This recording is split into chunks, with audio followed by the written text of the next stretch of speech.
the Chancellor, the Vice Chancellor,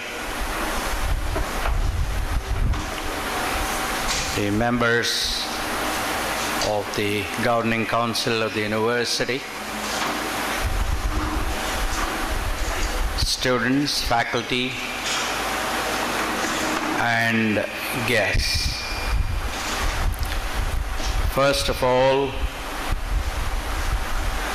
I am very, very grateful to the Chancellor and the Vice Chancellor of this university for their kindness in bestowing the honorary degree on me. I am very grateful to them for their kindness, their courtesy, and their generosity. I would like to say that I would, in the future, work harder and hopefully smarter to deserve this kindness, this generosity, and this courtesy. I would also like to congratulate the founder couple and their children, as well as the Vice Chancellor, the Registrar, and others on an extraordinary journey they have started in enhancing the educational strength of India. For the first time in the last 300 years, this generation of Indians have received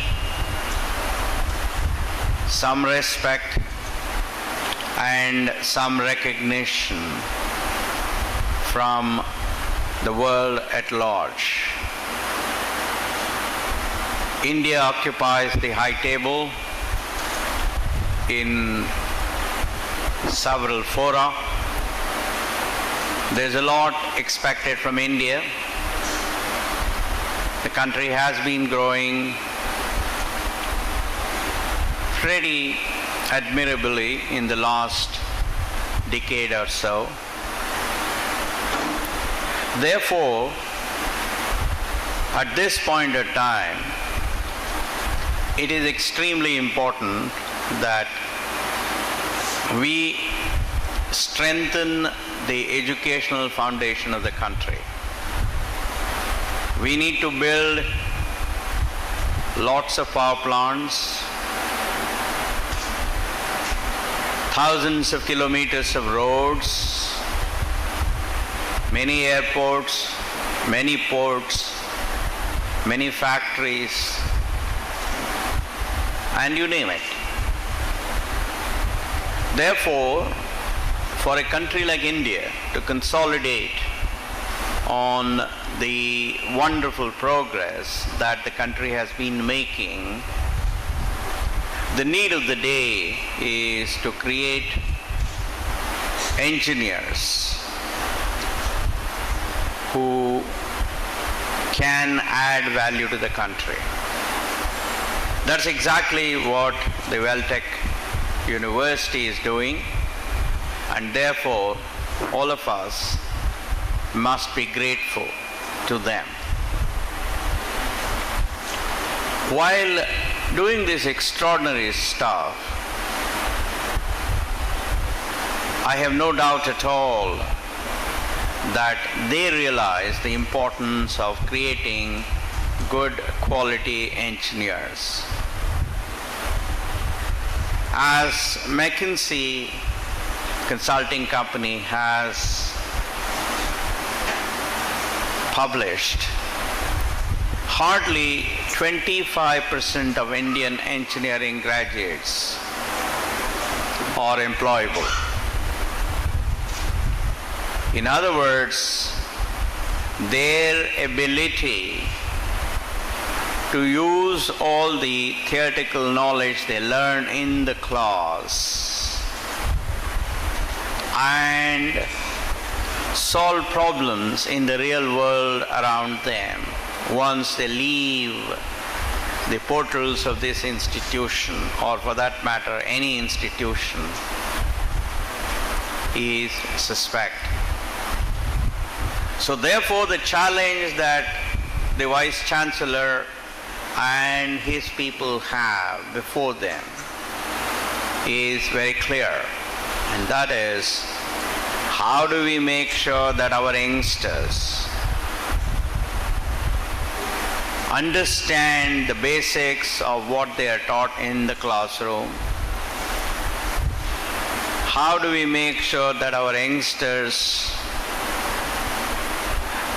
use this theory to understand the phenomena in real life around us?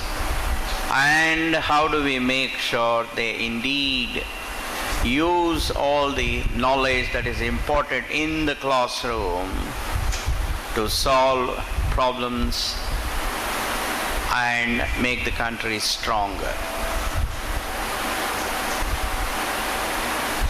While your teachers can do a lot to help you in this task, remember that they can only do so much. They can take a horse to the water, but they cannot make the horse drink that water. Therefore, the responsibility of becoming worthy engineers falls on the shoulders of the wonderful youngsters that I see in front of me. You have an extraordinary opportunity to consolidate on the wonderful gains the country has made. I did not have, I don't think Dr. Rangarajan had when he was your age, but you people have. Therefore, that opportunity translates to a tremendous sense of responsibility. And if you want to discharge that sense of responsibility, it requires you youngsters to work hard, to work smart, to be disciplined, to be determined, to have high aspirations, and make extraordinary things happen.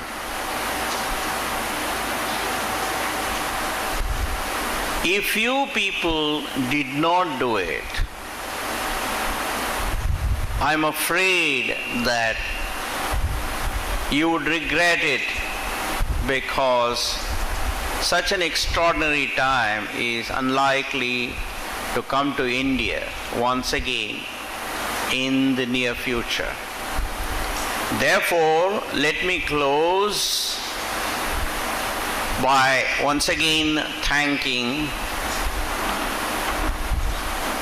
Professor and Mrs. Rangarajan and other dignitaries on the dais for their kindness, their generosity and courtesy extended to me.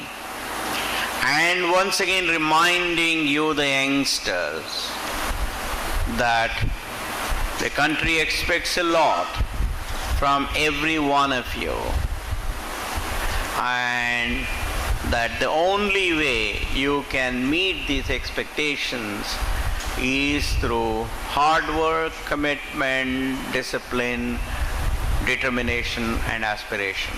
Thank you very much.